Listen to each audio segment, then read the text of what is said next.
Assalamualaikum warahmatullahi wabarakatuh. Halo Healthies, ketemu lagi di Promkes Podcast.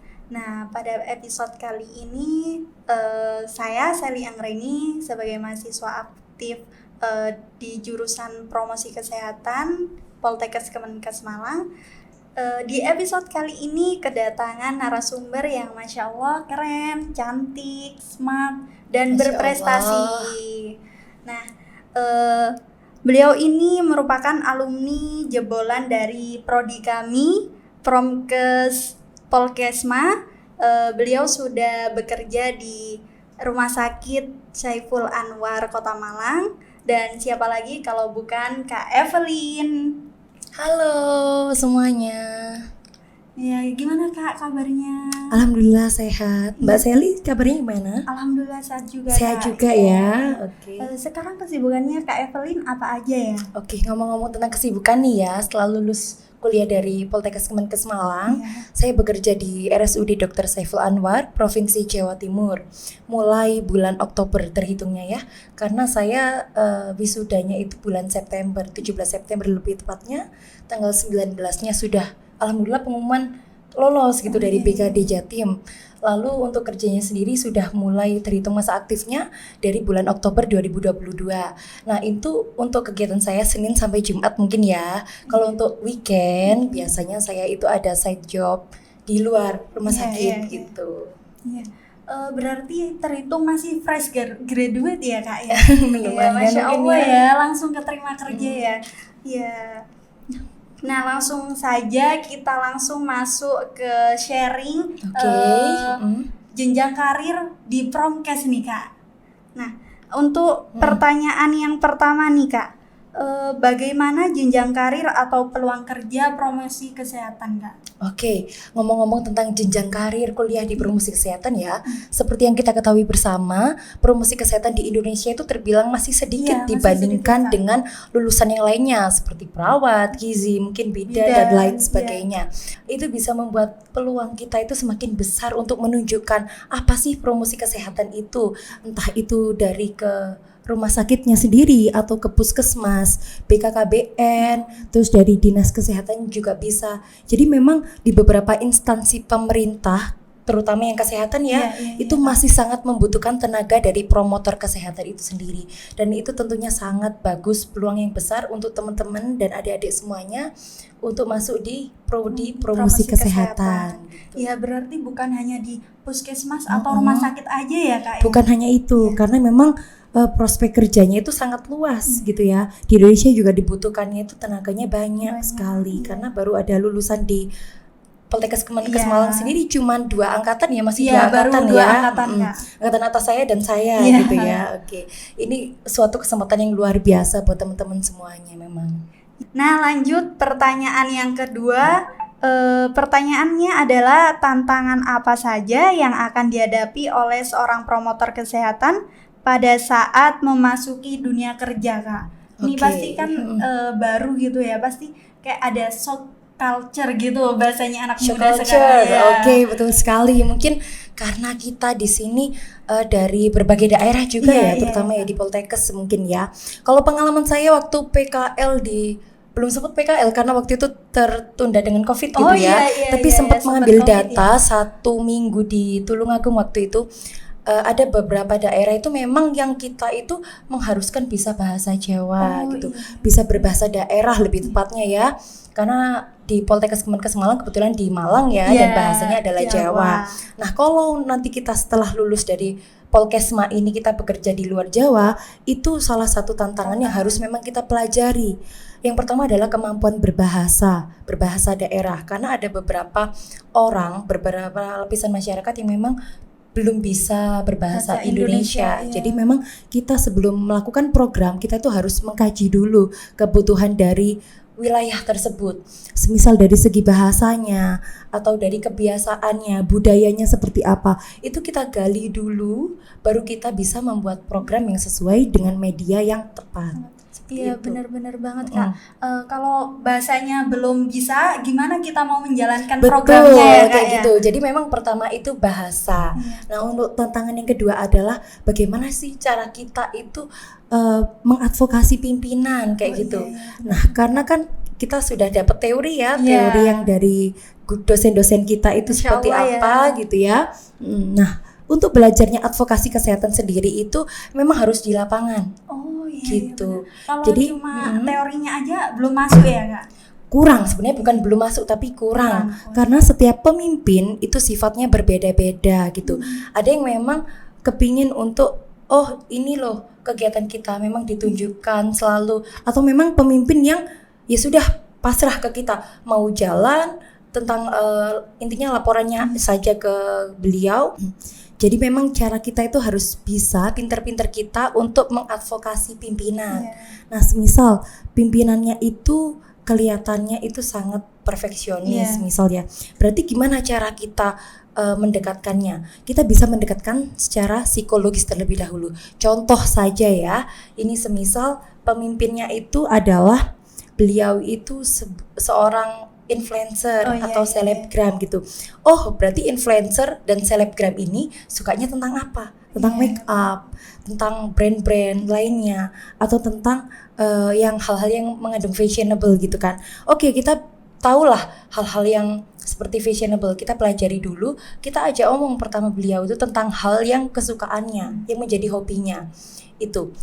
Terus yang kedua, semisal pemimpinnya itu cowok mungkin ya. Iya. Cowok sukanya apa sih? Mungkin bola gitu ya. Iya. Oke, berarti kita tahu, oh bola itu seperti ini. Oh, minggu depan ada pertandingan nih dari Arema gitu. Oh, minggu depan ada pertandingan dari liga apa. Kita itu harus tahu kayak gitu-gitu. Kita tahu hobinya beliau itu apa. Itu kita gali dulu.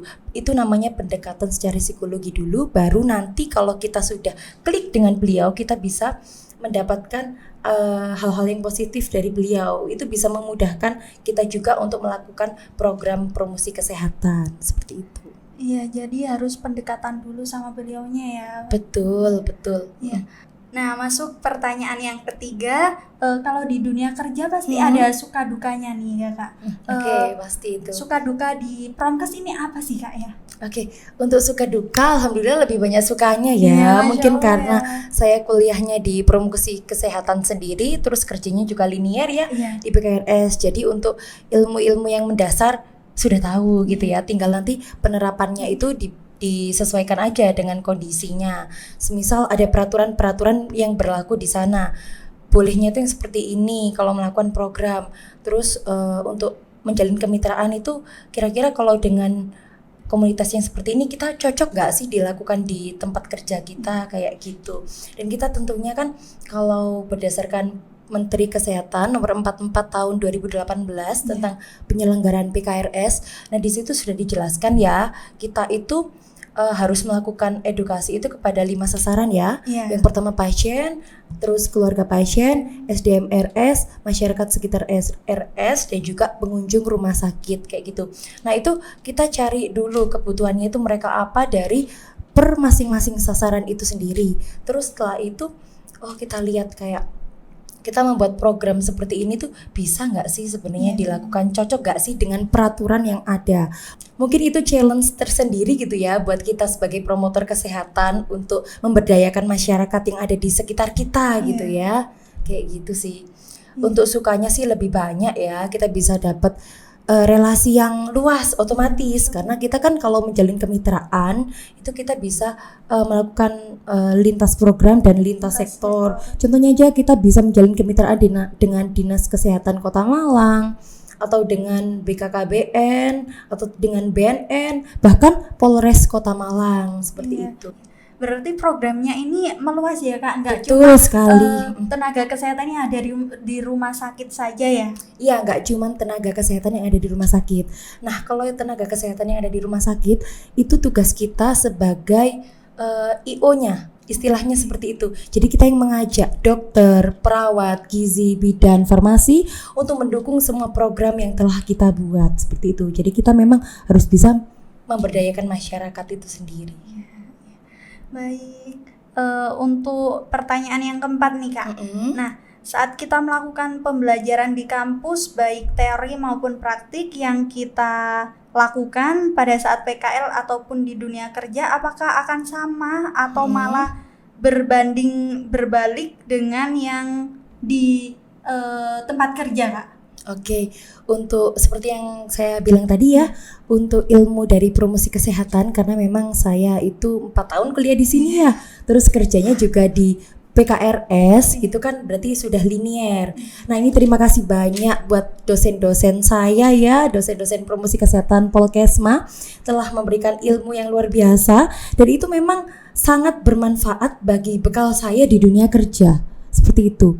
Untuk selebihnya memang kita harus bisa adaptasi sendiri. Kita menyesuaikan dengan kondisi yang ada di tempat kerja. Kita harus bisa merangkul semua teman-teman kita yang ada di ruangan dulu contohnya.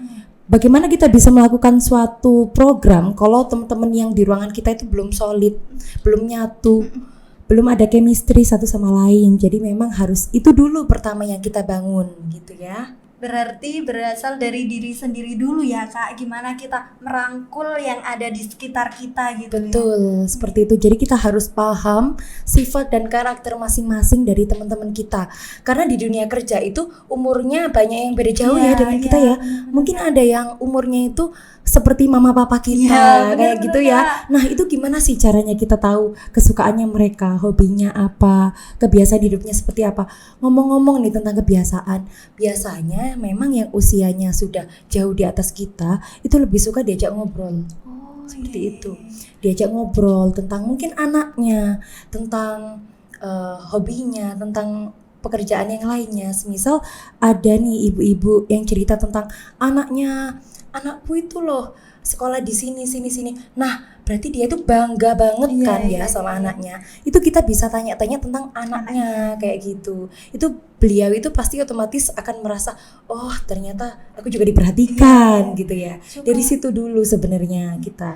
Berarti suka ngobrol ya kalau itu dulu. Ya, Masya Allah ya. Untuk pertanyaan yang kelima ini, tugas PKRS apakah hanya membuat media saja ya, Kak? Oke, mungkin di sini masih banyak yang salah paham ya. Promosi kesehatan, membuat media gitu ya. Sebetulnya itu betul juga, tapi itu bukan tugas utama dari promosi kesehatan.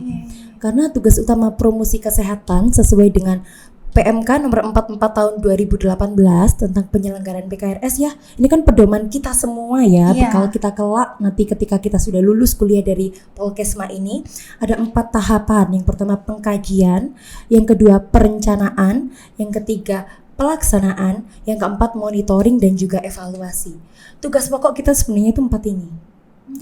Kalau untuk membuat media, itu kita bisa menjalin kemitraan mungkin dengan sponsor atau dengan teman-teman kita yang lainnya. Kalau semisal kita memang tidak bisa membuat media, tapi tetap kita yang merancang media. Oh, isinya seperti ini, materinya seperti ini.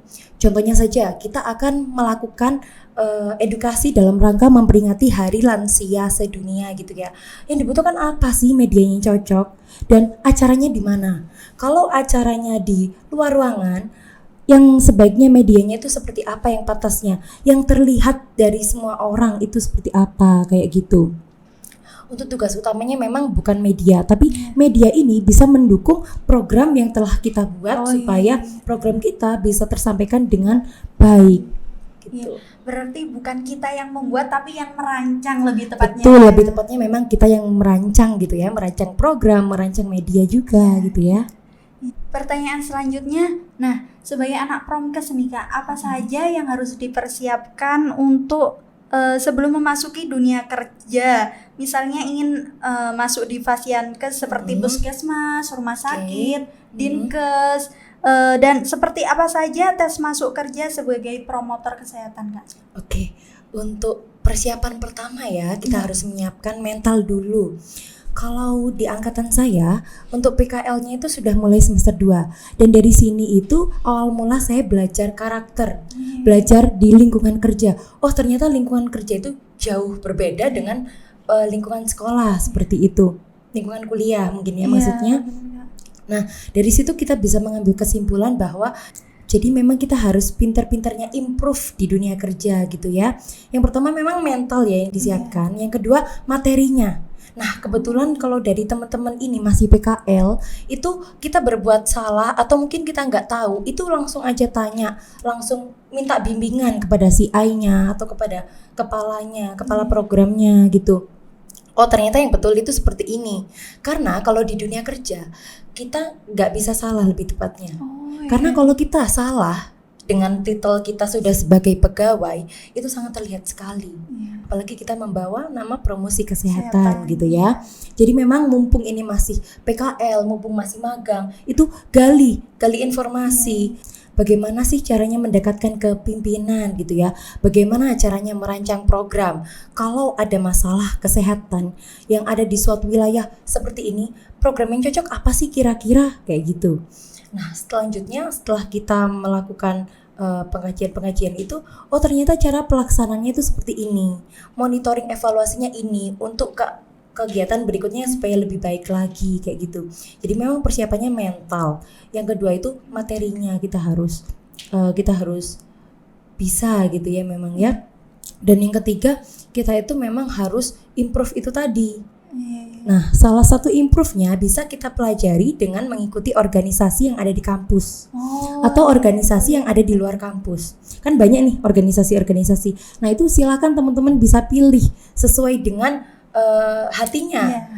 Jadi jangan dipaksa. Oh, aku nih mau ikut organisasi ini karena apa? Karena ini kayak gitu.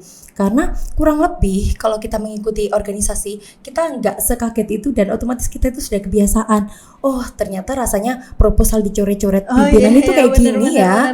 Oh, ternyata rasanya ditolak itu kayak gini ya.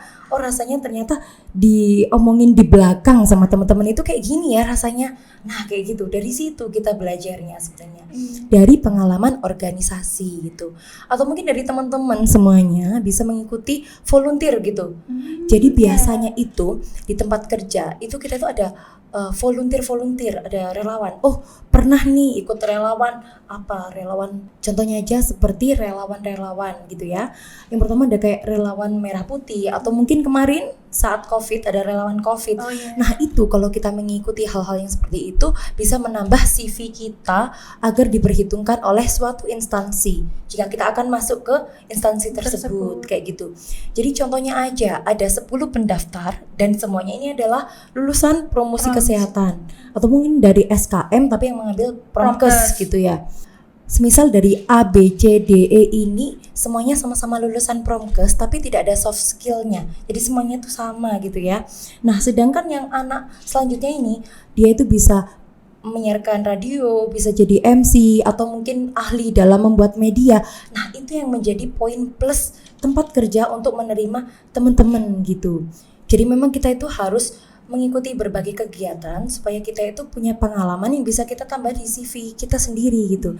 Supaya nanti tempat kerja yang akan kita tuju bisa tahu, oh ternyata pengalaman kerja kita dari tahun sekian sampai sekian kita pernah mengikuti volunteer, tahun sekian dan sekian kita pernah menang lomba ini, tahun sekian dan sekian kita pernah mengikuti organisasi ini di sini dan menyelenggarakan acara ini sebagai ketua pelaksana. Contohnya seperti itu gitu. Nah, berarti kita harus banyak-banyak meningkatkan soft skill. Betul dan banget. Cari pengalaman yang sebanyak-banyaknya ya Kak ya. Betul, memang seperti itu. Dan contoh semisal kita di semester akhir ya, semester 8 atau mungkin sekarang magangnya mungkin semester 7 mungkin ya. Oh iya sekarang Oke. Kalau di angkatan saya waktu itu magangnya di semester 8. Jadi kalau saya kemarin semester 2 di Puskesmas, semester 4 sebetulnya kami di masyarakat di Tulungagung, cuman kan terhalang Covid ya, akhirnya pindah ke semester 5 itu kami di rumah gitu ya. Terus lanjut semester 6 kita ada di promosi kesehatan rumah sakit. Jadi kita PKL di sana di PKRS. Semester 7 di angkatan kami itu di Puskesmas gitu ya. Untuk semester 8-nya bebas. Jadi teman-teman dari angkatan saya itu ada yang Jadi teman-teman yang di angkatan saya itu ada yang magang di BNN, ada yang di Dinkes, ada juga yang di PKRS-nya, ada yang di Puskesmas. Jadi memang tersebar di berbagai instansi pemerintah. Nah, tips dari saya supaya kita mungkin satu langkah lebih maju gitu ya. Kita waktu magang itu memilih tempat magang yang memang nantinya kita mau bekerja di sana. Contohnya saja saya saya kepingin memang di rumah sakit. Jadi saya mendaftarkan diri saya magang di tempat rumah sakit karena di situ juga ada PKRS-nya sendiri. Di situ kita tunjukkan kita itu siapa, kerja kita itu bagaimana, ilmu kita itu seperti apa, bagaimana cara pembawaan diri kita kepada teman-teman yang lainnya yang seumuran kita ataupun yang seumuran bapak ibu kita gitu ya mungkin ya. Jadi memang di magang itu sendiri sepertinya cuma terlihat nilainya dari selembar kertas, padahal enggak hanya itu, nilainya itu banyak nilai di belakang gitu ya. Anggaplah sebagai teman-teman yang ada di suatu ruangan itu, ruangan kantor magang kita itu adalah juri bayangan gitu ya istilahnya kayak gitu. Jadi kita memang di sana itu tunjukkanlah kemampuan kita yang terbaik itu seperti apa. Kita membuat program itu bagaimana, sopan santun kita itu tunjukkan, cara berkomunikasi kita itu tunjukkan seperti apa. Nah dari situ semisal pemimpin kita klik dengan kita, itu insya Allah enak banget nanti jalannya beneran. Ya gitu. berarti kita milih tempat magang itu bukan sekedar milih aja gitu ya. Jadi mungkin ada teman-teman yang beberapa milih itu karena ya asal aja memang ya kebetulan aja aku kepinginnya di sini sisanya ini. Nah itu tadi sih memang kembali ke itu tadi ya. Jadi memang kita itu sebelum milih tempat magang kita harus tahu oh kita itu kepinginnya itu di Dinkes. Oh kalau aku kayak gini cocoknya aku di puskesmas deh. Oh kalau gini aku cocoknya di rumah sakit deh. Itu sesuai dengan kata hati kita sendiri gitu ya. Sebetulnya disesuaikan aja. Nah dari situ kita bisa mendaftarkan diri kita ke instansi terkait seperti itu ya. Nah memang seperti itu baiknya ya Kak. Betul. Jadi itu tips ya dari saya buat teman-teman yang mau PKL, yang mau magang sih terutama kayak gitu. Nah ngomongin soal organisasi nih Kak, tadi kan Kak Evelyn udah cerita ya, Kak Evelyn mengikuti organisasi di kampus dan di luar kampus. Betul. Nah gimana nih Kak bagi waktunya untuk kesibukan Kak Evelyn lainnya itu? Oke, karena kita di Promkes Polkesma juga banyak praktiknya ya, praktik lapangan gitu ya. Nah cara bagi waktunya ini sebenarnya itu kita harus punya prioritasnya dulu. Kita prioritasin yang mana dulu? Tentu prioritas utama kita adalah kuliah ya sebagai mahasiswa. Kalau dari saya sendiri waktu itu saya semester 1, saya pernah ikut paguyuban Duta Polkesma pada tahun 2018 ya waktu itu. Waktu itu Duta kampus yang di kampus pusat di Malang sini juga alhamdulillah saya diamanahi itu untuk lanjut di Duta kampus Polkesma yang dengan kampus wilayah gitu ya. Waktu itu setelah dari situ saya ada pengumuman lolos dari organisasi Dewan Perwakilan Mahasiswa dari situ. Dan di situ saya memang awalnya kaget. Saya mengikuti 2 kegiatan dalam satu waktu gitu ya. Tapi saya merasa dari situ oh enjoy. Saya masih bisa kok ini, bisa lah gitu ya. Di tahun 2019-nya, tepatnya di bulan Februari ya, saya ikut Duta Hijab Radar Malang 2019. Nah setelah dari situ di bulan Aprilnya saya kepingin coba lagi nih upgrade diri lagi, upgrade ilmu lagi. Saya juga kepingin memperluas relasi saya. Gak hanya di kampus aja karena saya merasa masih kurang nih kalau di kampus. Saya kepingin punya relasi yang ada di kota Malang. Jadi saya mengikuti Duta Hijab Radar Malang tahun 2019 dan juga bulan Mei-nya saya mengikuti Duta Anti Narkoba Kota Malang gitu ya. Nah dari situ gimana cara bagi waktunya ya? Otomatis kan di semester 1 dan semester 2 ini saya mengikuti 4 kegiatan sekaligus. Untuk tugas utama saya kan memang kuliah. Nah biasanya saya membagi waktunya dari pagi sampai sore itu kan kuliah ya. Saya mengerjakan tugasnya langsung ketika saat itu ditugaskan oleh dosen. Hari itu juga, karena saya nggak tahu nih, tiba-tiba ada rapat dadakan, mungkin dari DPM-nya, atau dari Duta Hijabnya, atau dari anti narkoba, atau mungkin dari Duta kampusnya gitu. Kalau saya dulu memang pulang-pulang sore gitu ya, itu saya biasanya istirahat dulu. Tetap kita yang pertama harus istirahat dulu, jangan sampai lupa istirahat. Karena percuma kita mengikuti berbagai kegiatan tapi kalau tubuh kita nggak fit gitu ya. Iya benar-benar. Jadi memang kita harus fit dulu tubuhnya baru kita bisa mengikuti berbagai kegiatan. biasanya saya itu kuliah dari pagi sampai sore gitu kan, ada berbagai tugas ya, mungkin tugas kelompok dan ataupun tugas individu gitu ya. Di kelompok biasanya ini nih sudah dibagi, oh ini bagian ini, bagian ini gitu kan di grup WA. Itu langsung saya kerjakan di hari yang sama. Karena saya nggak tahu mungkin malam ini ada rapat dadakan atau mungkin besok yang saya memang nggak sempat ngerjain tugas gitu ya. Jadi prioritas kita yang utama tetap mengerjakan tugas dari dosen. Itu yang kita kerjakan yang pertama. Kalau untuk organisasi-organisasi berikutnya, semisal gini nih, kita mengikuti berbagai acara dan semuanya sama-sama mau melakukan event. Nah kita bagi, mungkin yang dari jam 6 malam sampai jam 8 itu kita mengikuti rapat yang organisasi ini. Selanjutnya agak malam dikit kita mengikuti organisasi yang ini, kayak gitu. Tetap dihitung dengan jam tidur kita gitu ya, biar kita fit. Itu sebenarnya kita perlu adaptasi, dan yang tahu manage waktu kita itu cuma kita sendiri. Jadi tergantung kebiasaan kita gitu. Kalian harus tahu prioritasnya yang mana, itu tadi sih gitu.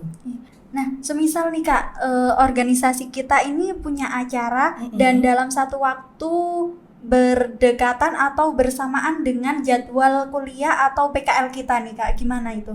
Oke, seperti yang saya katakan tadi ya, prioritas utama kita sebagai mahasiswa adalah kuliah. Itu yang nomor pertama gitu.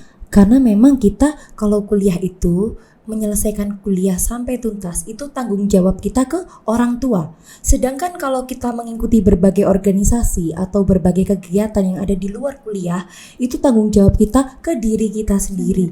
Jadi memang yang tahu kita dari kita untuk kita gitu. Tapi karena kuliah ini kita dibiayain oleh orang tua, otomatis kita harus dahulukan itu sendiri. Niat kita kesini apa sih? Kuliah kan?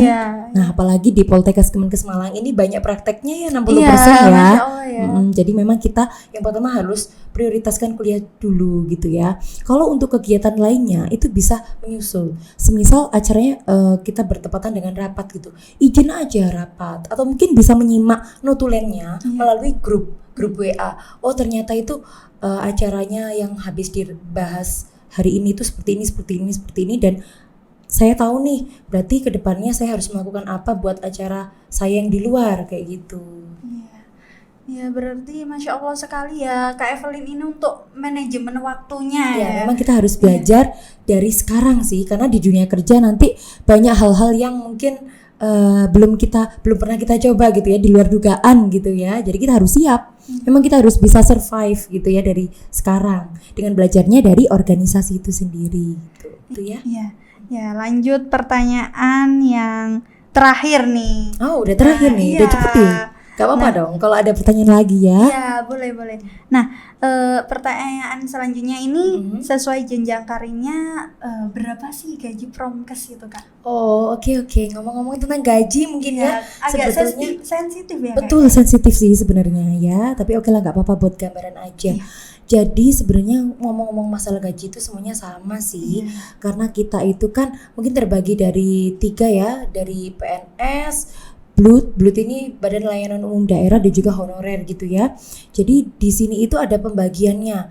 Otomatis antara yang PNS dengan yang BLUD ini beda kan gajinya. Dan gajinya kita itu sudah diatur dengan pemerintah. Jadi otomatis semuanya kurang lebihnya itu sesuai dengan pemerintah peraturannya. Itu sudah ada aturannya sendiri gitu. Semuanya sama sih kalau ngomong-ngomong gaji gitu ya. Ya ngomongin gaji ini biar kayaknya teman-teman termotivasi semuanya, gitu ya. Termotivasi buat masuk ke prodi kami ya. Nah, wah udah nggak kerasa ya Kak, kita udah banyak ngobrol tentang sharing karir Promkes. Mungkin sebelum kita pamit undur diri, mungkin Kak Evelyn punya closing statement untuk para mahasiswa yang sekarang masih kuliah di prodi Promkes tercinta ini Kak. Oke, saran saya buat adik-adik yang saat ini masih menjadi mahasiswa Promkes, seperti yang saya bilang tadi ya, kalau kalian PKL ataupun magang, carilah informasi yang banyak, galilah informasi dari lahan-lahan tersebut supaya nanti kita punya gambaran ketika di dunia kerja. Oh ternyata dari puskesmas A seperti ini, puskesmas B seperti ini, rumah sakit A seperti ini, rumah sakit B seperti ini. Dari situ kita bisa mengambil kesimpulan bahwa sebenarnya ilmu dari promosi kesehatan yang sudah diberikan oleh Bapak Ibu dosen kita itu sudah yang terbaik. Memang itu sudah sesuai dengan PMK kita nomor 44 tahun 2018. Nah, bagaimana cara kita beradaptasinya sendiri di lingkungan tersebut? Kita belajarnya dari sekarang. Karena kalau kita sebagai mahasiswa PKL masih dengan label mahasiswa, kita berbuat salah itu masih ditoleransi gitu. Masih wajar, berbeda betul. Berbeda dengan ketika kalau kita sudah kerja gitu ya. Jadi galilah informasi sebanyak-banyaknya dari alumni, dari kakak kelas ataupun dari Bapak Ibu CI yang ada di lahan tersebut, lahan PKL gitu. Iya, kalau kata pepatah itu lebih baik bertanya daripada sesat di jalan ya. Betul, seperti itu ya. Oke, Healthies, saya Sally Anggraini pamit undur diri. Sampai jumpa di episode selanjutnya. Mungkin kalau ada saran bisa ditulis di kolom komentar. Bye-bye. Bye.